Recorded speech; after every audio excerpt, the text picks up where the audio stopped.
कन्हई लाल और सत्येंद्र नाथ की कहानी।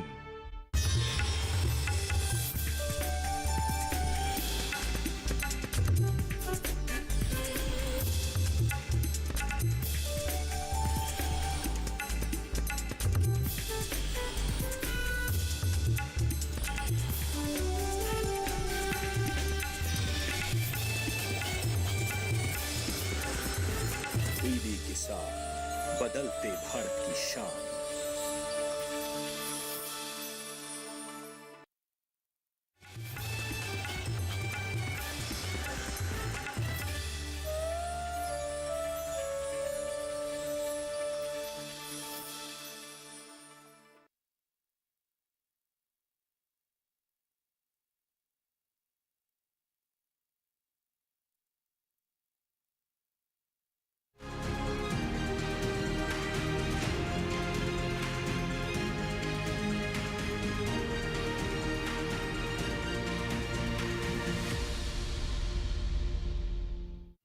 पीढ़ी दर पीढ़ी हमारे किसान अलग अलग स्पीसीज की अलग अलग वैरायटी इनको सहेज कर रखते गए और उसको विकास करते रहे। किसान की विरासत, धरती के वनस्पति संसाधन, एक अधिकार जिसका दुनिया भर के देश करते हैं सम्मान। आज भारत उन अधिकारों को दे रहा है नए मुकाम, ताकि और बढ़े किसानों की वंशागत किस्मों की पहचान का अभियान।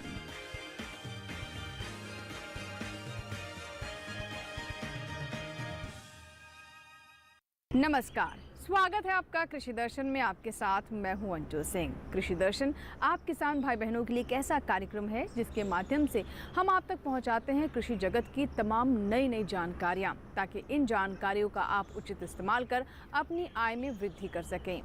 हमेशा की तरह कार्यक्रम की शुरुआत होगी विज्ञान और किसान से, उसके बाद नजर डालेंगे कृषि स्टार्टअप पर और अंत में देखेंगे फार्मिंग इंडिया। तो चलिए शुरुआत करते हैं आज के कृषि दर्शन की। कृषि दर्शन में आइए सबसे पहले नजर डालते हैं विज्ञान और किसान पर।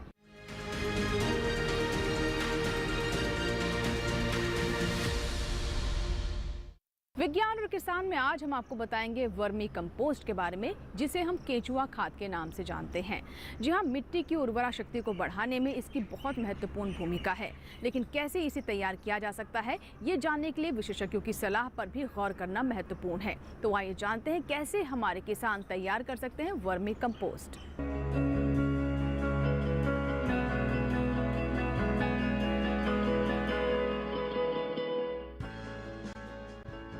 वर्मी कंपोस्ट यानी केचुआ खाद बनाने के लिए आपको चाहिए मिट्टी, 10 से 15 दिन पुराना गोबर, रसोई से निकला सब्जी वगैरह का कचरा, हरे पत्ते, फसल अवशेष और केचुए। केचुए इस तमाम सामग्री को खाते हैं और बदले में जो मल त्यागते हैं वही खाद कहलाती है।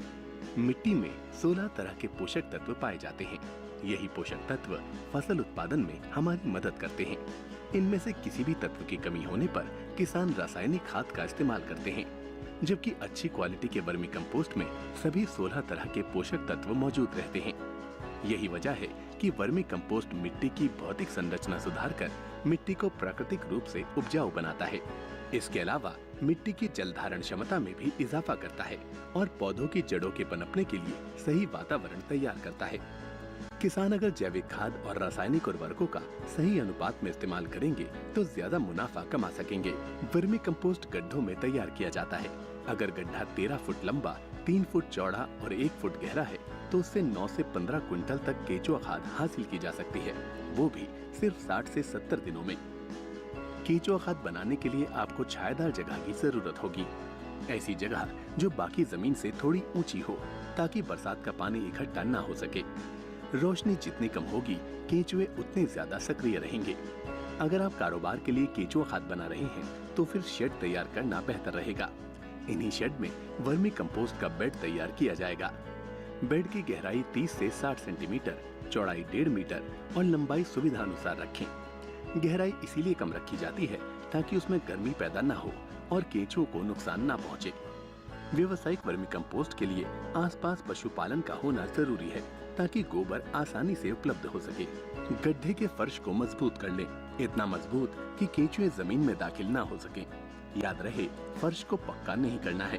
पक्का कर देंगे तो अतिरिक्त पानी जमीन के अंदर नहीं जा सकेगा। 2 गड्ढों के बीच कम से कम 1 फुट की दूरी रखें ताकि चलने फिरने के लिए जगह मिल सके। कंपोस्ट तैयार करने के लिए सबसे पहले नारियल का छिलका, केले के पत्ते और पुआल जैसी फसल अवशेष की 3 से 4 इंच की परत बिछा दें। इसे हार्ड बेड कहते हैं। इसके ऊपर गोबर और उपजाऊ मिट्टी को बराबर मात्रा में मिलाकर 6 इंच की परत बिछा दें। इसके बाद हर गड्ढे में 4500 केंचुए डालें। इस तरह हर वर्ग फुट में केंचुओं की संख्या 100 होगी। सबसे अच्छी किस्म लाल रंग वाली एस्किनिया फेटिडा है। इसे रेड वर्म या टाइगर वर्म के नाम से भी जाना जाता है। इसके ऊपर तीसरी परत बिछाई जाएगी, जिसमें कार्बनिक जैव अवशेष और उतनी ही मात्रा में गोबर मिलाकर डालना होगा। गोबर 10 से 15 दिन पुराना होना चाहिए। ताज़ा गोबर डालेंगे तो केंचुए मर जाएंगे। ये परत 12 इंच की होगी। अवशेष और अपशिष्ट जितने बारीक कटे होंगे, केंचुओं के लिए उतने ही बेहतर रहेंगे। अवशेष अधपका होना चाहिए। अगर अधपका नहीं है तो 15 दिन तक गोबर में मिलाकर रख दें। उसके बाद ही उसे गड्ढे में डालें। इसके बाद गड्ढे को बोरे बिछाकर ढक दें। इससे ढेर में नमी बनी रहेगी। सर्दियों में हर दिन 1 बार और गर्मियों में 2 बार पानी का छिड़काव करें। हवा की आवाजाही और तापमान बनाए रखने के लिए 30 से 35 दिन बाद ढेर की पलटाई कर लें। इससे ढेर में बनी गैस भी बाहर निकल जाएगी। जब ढेर चाय की पत्ती जैसा दिखाई देने लगे तो समझ लीजिए केंचुआ खाद तैयार है। अब पानी का छिड़काव बंद कर दें और उसे सूखने दें। खाद तैयार होने के बाद ढेर के ऊपर पतली गोबर की परत चढ़ा दें। सारे केंचुए इसमें आकर इकट्ठे हो जाएंगे। इन केंचुओं को अलग कर लें, जो आगे खाद बनाने में काम आएंगे। इस तरह बनी खाद को पैक करके आप किसानों को बेच सकते हैं।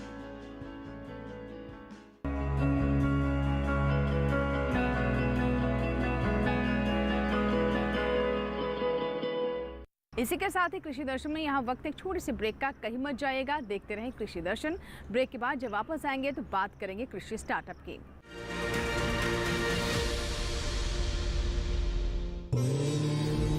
क्षिति जल पावक गगन समीरा, पंच रचित अति अधम शरीरा। अर्थात पंच तत्वों से बना व्यक्ति, पंच तत्वों में समाई सृष्टि और हमारा पर्यावरण। बीते कुछ वर्षों में वैश्विक चिंता का मुद्दा बन गए पर्यावरण को बचाने के लिए पूरी दुनिया में आवाजें उठी। लेकिन पर्यावरण के संरक्षण को मिशन के तौर पर अपनाने वाला पहला देश बना भारत। 1 नवंबर 2021 यही वो तारीख है जब ग्लासगो में माननीय प्रधानमंत्री श्री नरेंद्र मोदी की पहल पर शुरू हुआ lifestyle for environment. Climate change में लाइफस्टाइल की एक बहुत बड़ी भूमिका है। आज जरूरत है कि हम सभी लोग एक साथ आकर लाइफस्टाइल फॉर एनवायरनमेंट यानी लाइफ को एक अभियान की तरह आगे बढ़ाएं। लाइफ सिर्फ मिशन नहीं बल्कि जन आंदोलन है। जल, जंगल और जमीन के बेलगाम दोहन के खिलाफ राष्ट्रीय स्तर पर प्रतिबद्ध लोगों का पर्यावरण संरक्षण के लिए अभियान। एक ऐसी जीवन शैली को जीने की आदत जिसमें पर्यावरण से मित्रता का भाव हो, न कि नुकसान पहुंचाने की नीयत। क्लाइमेट चेंज को ध्यान में रखते हुए स्वस्थ और टिकाऊ जीवन पद्धति है लाइफ का आधार। मिशन लाइफ का मंत्र है लाइफस्टाइल फॉर एनवायरनमेंट। केंद्रीय कृषि और किसान कल्याण मंत्रालय मिशन लाइफ के जरिए पर्यावरण को दे रहा है नई संजीवनी और इसीलिए चलाए जा रहे हैं कई कार्यक्रम ताकि हरी भरी रहे वसुंधरा।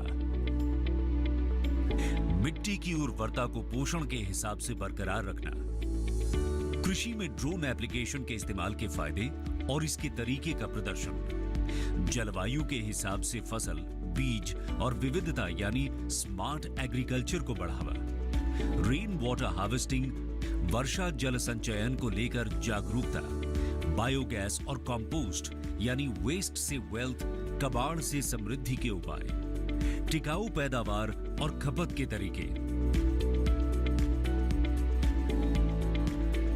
हर वर्ष की तरह इस वर्ष भी 5 जून यानी विश्व पर्यावरण दिवस बेहद खास रहा और इस मौके पर मंत्रालय द्वारा विभिन्न कार्यक्रम आयोजित किए गए। पर्यावरण को बचाने के लिए मंत्रालय सतत प्रयासरत है। अलग अलग योजनाएं इसी की हैं झलक, जैसे इंटीग्रेटेड पेस्ट मैनेजमेंट का असरदार अमल, यानी खेती को नुकसान पहुंचाने वाले कीटों, जीवों और बीमारियों से फसलों की रक्षा, किसानों को परिस्थिति के अनुकूल टिकाऊ कीट प्रबंधन अपनाने के लिए प्रेरित करना, ताकि रासायनिक उर्वरकों पर निर्भरता खत्म हो, एकीकृत न्यूट्रिएंट प्रबंधन, यानी जिससे मिट्टी की उर्वरता बढ़े, साथ ही पैदावार में बढ़ोतरी हो, जैव उर्वरकों के इस्तेमाल से पैदावार की पोषकता बढ़ाने पर जोर, ताकि पर्यावरण भी रासायनिक खादों से प्रभावित न हो और मिट्टी की उर्वरता भी बनी रहे। नेचुरल और ऑर्गेनिक खेती यानी प्राकृतिक और जैविक कृषि को बढ़ावा योजना का खास अंग है। प्राकृतिक खेती प्रबंधन इसलिए है एक महत्वपूर्ण मिशन। पर ड्रॉप मोर क्रॉप, पानी की एक एक बूंद पैदावार बढ़ाने में काम आए, यही लक्ष्य है प्रधानमंत्री कृषि सिंचाई योजना का, जिसका फोकस माइक्रो इरिगेशन पर है, क्योंकि जल बचेगा तो हमारा कल बचेगा। मंत्रालय का एक ध्येय, पर्यावरण का बचाव सर्वप्रथम उद्देश्य, और यही है मिशन लाइफ का पैगाम। पर्यावरण रक्षा पहला काम, मिशन लाइफ। आइए प्रकृति की मुस्कुराहट को लौटाएं।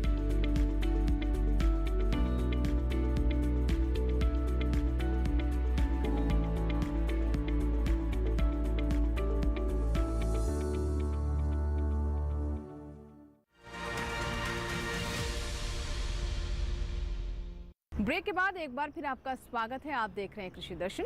आइए अब नजर डालते हैं कृषि स्टार्टअप पर।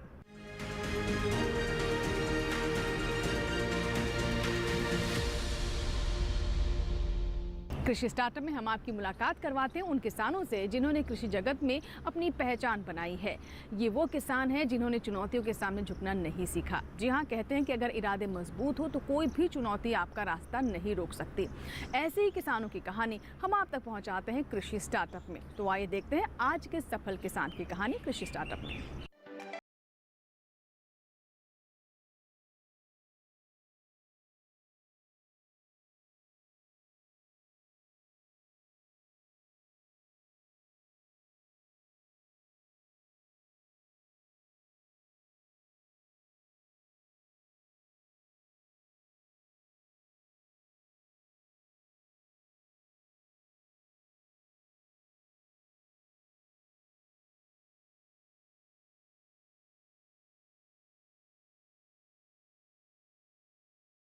का जन्म एक खेतीहर परिवार में हुआ था।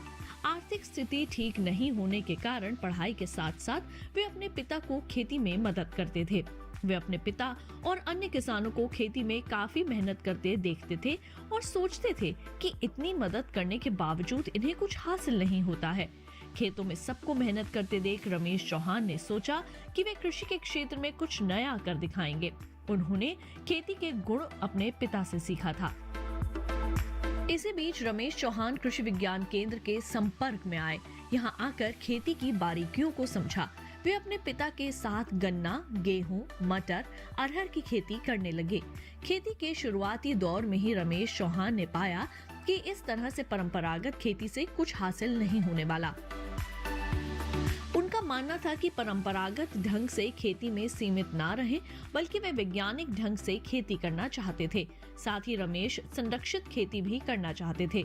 इस विषय में रमेश चौहान ने अपने पिता से चर्चा की। उनके पिता ने भी उन्हें आधुनिक खेती के लिए प्रेरित किया। प्रगतिशील किसान संगठन से जुड़कर रमेश चौहान को आधुनिक खेती के बारे में कई महत्वपूर्ण जानकारियां मिली। वैज्ञानिकों के संपर्क में आकर इन्होंने आधुनिक और संरक्षित खेती के बारे में जाना और सीखा। आधुनिक खेती के बारे में जानने की जिज्ञासा ने इन्हें पुणे की तरफ आकर्षित किया। वहां जाकर रमेश चौहान ने फूलों की खेती के बारे में जाना। बैंक से लोन और कुछ साथियों की मदद से इन्होंने पॉली हाउस में गुलाब की खेती करनी शुरू की। फूलों की उचित देखभाल कर उन्हें सलीके से तोड़कर एक जगह रख बाजार के अनुसार उनकी पैकिंग होने लगी, जिसे बाजार ले जाकर बेचा गया। बाजार में इनकी फूलों की काफी तारीफ हुई, जिससे फूलों की खेती में रमेश चौहान को हौसला मिला। वे अब इस काम में पूरे समर्पण के साथ जुटे रहते हैं। रमेश चौहान फूलों की विपणन में भी पूरी सजगता से लगे रहते हैं। आज रमेश चौहान की सक्रियता ने किसानों के बीच उनकी छवि एक मार्गदर्शक के रूप में बनाई है। वे हमेशा किसानों के बीच अपने विचारों को रखते हैं, साथ ही गांव के किसानों से सलाह मशवरा भी करते हैं। रमेश चौहान कहते हैं कि गुलाब की खेती को और आगे बढ़ावा देने के लिए ज्यादा से ज्यादा पॉली हाउस लगाएं, जिनमें गुलाब उगाकर अपने गुलाब की किस्मों को भारतवर्ष के कोने कोने में पहुंचाया जाए।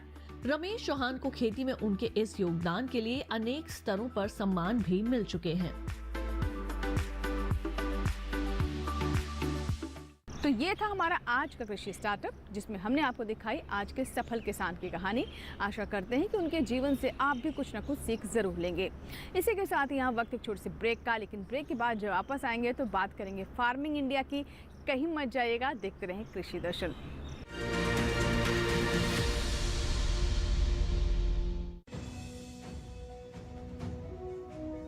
भारत सरकार का हर प्रयास किसानों को दे रहा है एक नई आस। देश के किसानों की खुशहाली और उन्हें आत्मनिर्भर बनाने के लिए भारत सरकार समर्पित है। प्रधानमंत्री श्री नरेंद्र मोदी जी के नेतृत्व में कृषि क्षेत्र में किए गए निरंतर प्रयासों के फलस्वरूप देश खाद्यान्न व बागवानी के क्षेत्र में आत्मनिर्भर हो चुका है और देश में दलहन का उत्पादन भी बढ़ा है। इसी तरह भारत सरकार ने खाद्य तेलों के उत्पादन को बढ़ाने के भी अनेक प्रयास किए हैं। इसी क्रम को आगे बढ़ाते हुए माननीय प्रधानमंत्री श्री नरेंद्र मोदी जी के नेतृत्व में भारत सरकार ने दूरदर्शी निर्णय लेते हुए राष्ट्रीय खाद्य तेल मिशन ऑयल पाम की शुरुआत की है। इस मिशन से देश भर के किसानों को बहुत लाभ मिलेगा।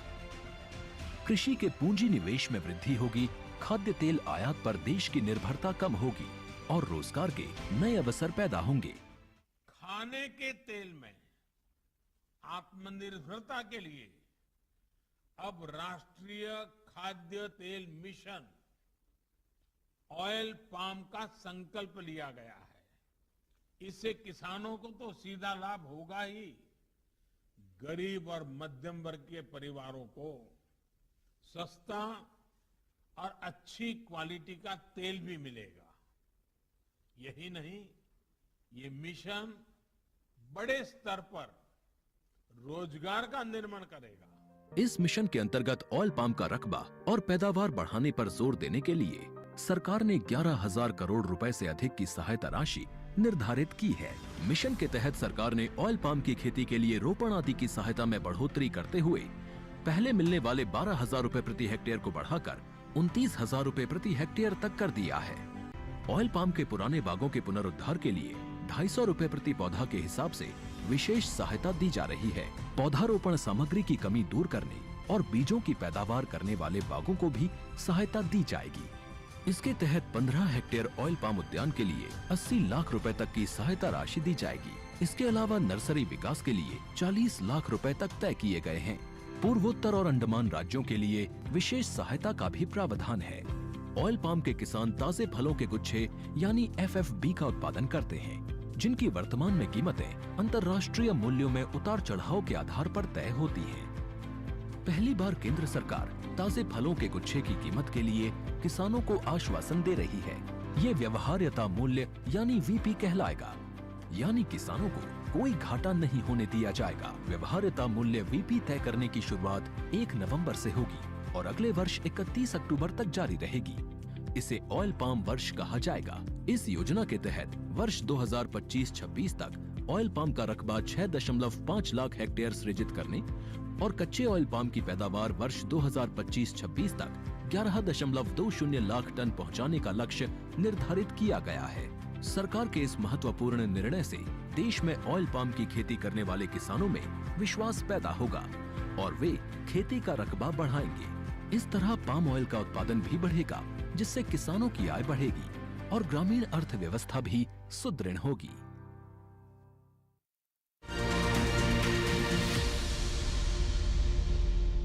ब्रेक के बाद एक बार फिर आपका स्वागत है। आप देख रहे हैं कृषि दर्शन।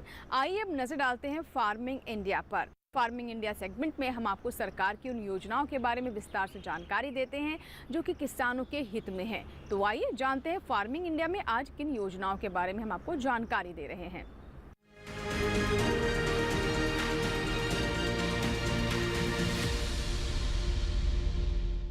फार्मिंग इंडिया में आपको जानकारी देते हैं पीएम प्रणाम योजना के बारे में। जी हां, मिट्टी की उर्वरा शक्ति लगातार प्रभावित हो रही है। जिस तरीके से रसायनों का अंधाधुंध इस्तेमाल हो रहा है, उससे मिट्टी बीमार हो रही है। ऐसे में सरकार की तरफ से पीएम प्रणाम योजना का आगाज किया गया है ताकि मिट्टी की सेहत को सुधारा जा सके। आइए जानते हैं इसके बारे में विस्तार से।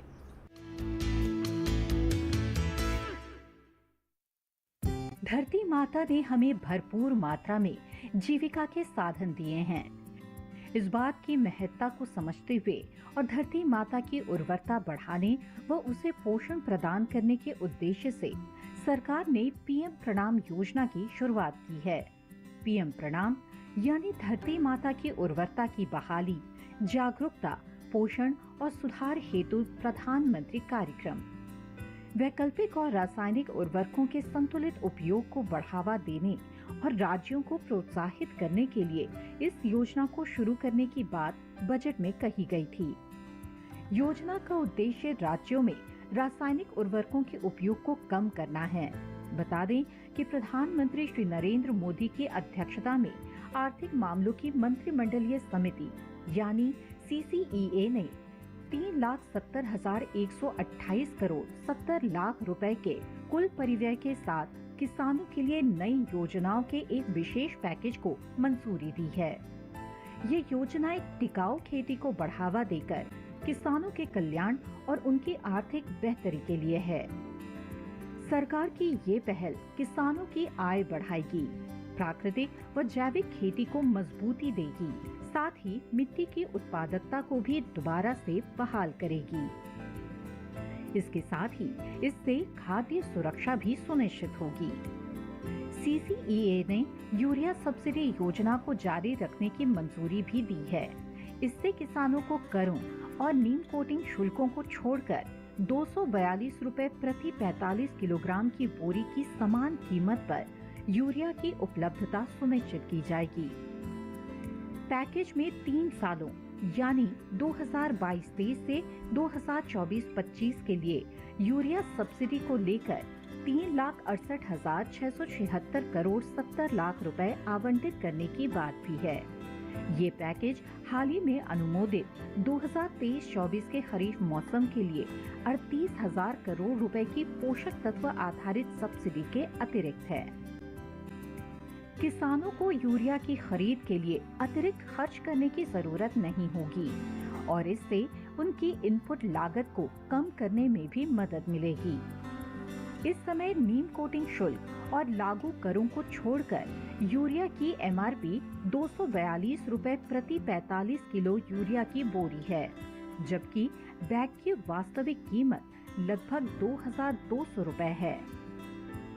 यूरिया सब्सिडी योजना पूरी तरह से केंद्र सरकार द्वारा बजटीय सहायता के जरिए वित्त पोषित है। यूरिया सब्सिडी योजना के जारी रहने से यूरिया का स्वदेशी उत्पादन भी बढ़ेगा। सरकार शुरू से ही किसानों को फायदा देने के लिए तत्पर रही है। लगातार बदलती भू राजनीतिक स्थिति और कच्चे माल की कीमतों में बढ़ोतरी के कारण पिछले कुछ सालों से वैश्विक स्तर पर उर्वरक की कीमतें कई गुना बढ़ रही हैं, लेकिन केंद्र सरकार ने उर्वरक सब्सिडी बढ़ाकर किसानों को उर्वरक की अधिक कीमतों से बचाया है। 2014-15 में उर्वरक सब्सिडी 73,067 करोड़ रुपए थी, जिसे केंद्र सरकार ने बढ़ाकर 2022-23 में 2,54,799 करोड़ रुपए कर दिया है। मौजूदा समय में खेती के अधिक प्राकृतिक तरीकों और रासायनिक उर्वरकों के संतुलित उपयोग की जरूरत है।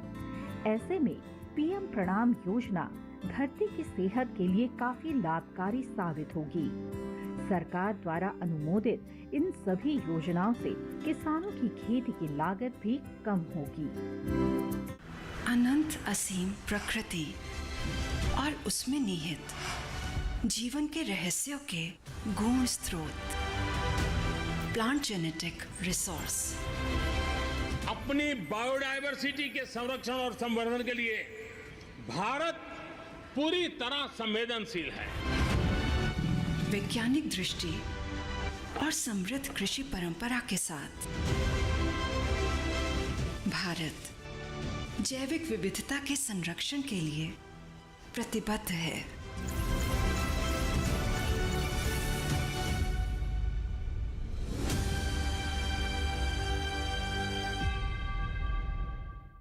तो ये था हमारा आज का कृषि दर्शन। अभी आपने विस्तार से जाना फार्मिंग इंडिया में सरकार की इन योजनाओं के बारे में। आशा करते हैं कि आज के कृषि दर्शन में जो जानकारियां हमने आप तक पहुंचाई हैं उनसे हमारे किसानों को अवश्य ही लाभ होगा। अगर आपके कोई सुझाव है, कोई राय है, कोई फीडबैक है तो आप हमें ईमेल कर सकते हैं, हमें पत्र भी लिख सकते हैं। हमारा ईमेल पता नोट कर ले। हमारा ईमेल पता है krishidarshan@gmail.com। पत्र लिखने के लिए हमारा पता नोट कर ले। कृषि दर्शन, कमरा नंबर 58, CPC, दूरदर्शन, खेलगांव, नई दिल्ली 110049। आपके ईमेल्स और आपके पत्रों का हमें इंतजार रहता है। आपके सुझाव हमें कार्यक्रम को और बेहतर करने में मदद करते हैं। चलते चलते आपको भी जानकारी दे दें कि आप हमारा ये कार्यक्रम यानी कृषि दर्शन हमारे YouTube चैनल पर भी देख सकते हैं। इसके लिए टेलीविजन स्क्रीन पर दिखाए जा रहे इस QR कोड को स्कैन करें और हमारे YouTube चैनल पर भी देखें कृषि दर्शन। इसी के साथ ही कृषि दर्शन में यहाँ लेंगे आपसे इजाजत। कृषि दर्शन के नए अंक में नई जानकारियों के साथ फिर होगी आपसे मुलाकात। तब तक आप बने रहें दूरदर्शन किसान के साथ। नमस्कार।